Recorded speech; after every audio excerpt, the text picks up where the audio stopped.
perimeter lock build, all the other builds, I never thought of the build as this way. A perimeter lock that can get contact dunks, speed boost, and shoot with Hall of Fame defense and Hall of Fame shooting. Most of the time I show you a perimeter lock build, it's just a regular perimeter lock, or it's the perimeter lock with gold shooting, or it's a speed boosting version of the build.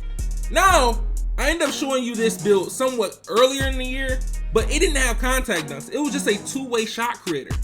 That build was nice as well. And this build that we're going to be building today is similar to what my slasher is, but with using a perimeter lock pie chart.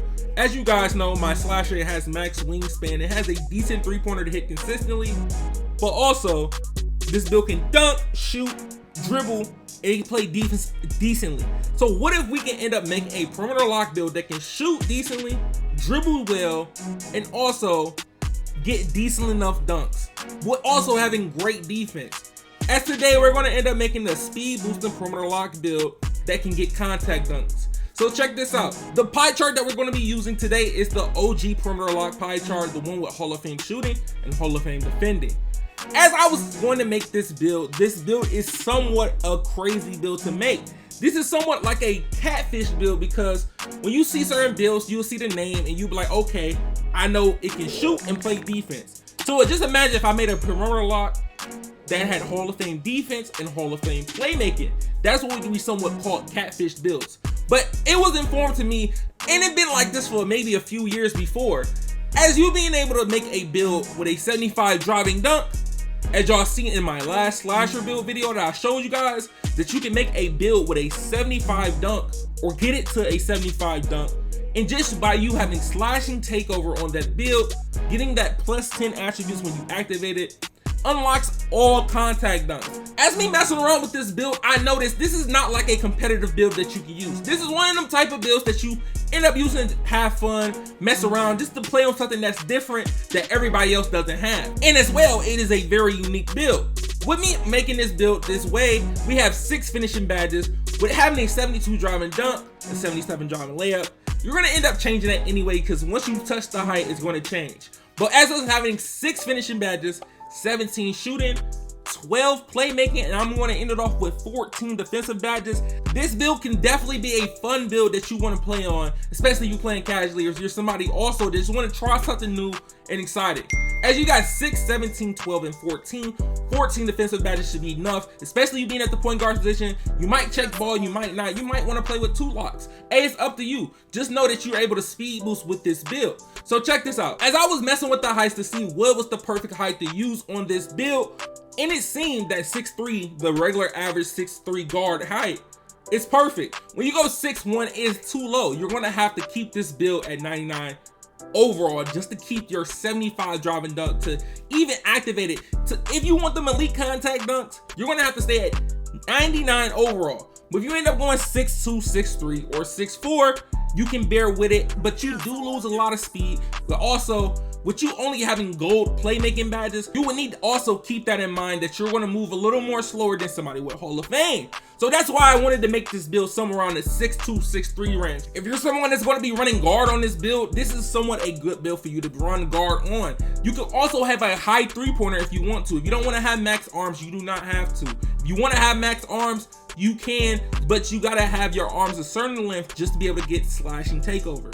I noticed once me being 6'2", I would have to make my arms 83.0, or I can also lower it to the lowest I can be, maybe around the 7 something, about 79 or 78, and still get slashing takeover. You just gotta mess with it, because you can end up getting slashing takeover with 79 or the 83, but you gotta keep it on a certain balance, because once you change the heights from 6'2" to 6'3", it always changes. By the time you get to the 6'4" height, you'll maybe have to move your wingspan 2 times to the right just to get slashing takeover, or you can keep your arms normal and get slashing takeover.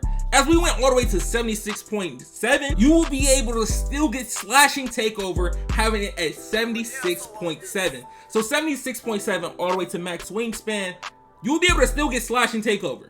So keep that in mind, 6'2", 6'3", but once you get to that 6'4", you don't need to make it max wingspan. You can make the build maybe 2 to 3 notches up to get your slashing takeover.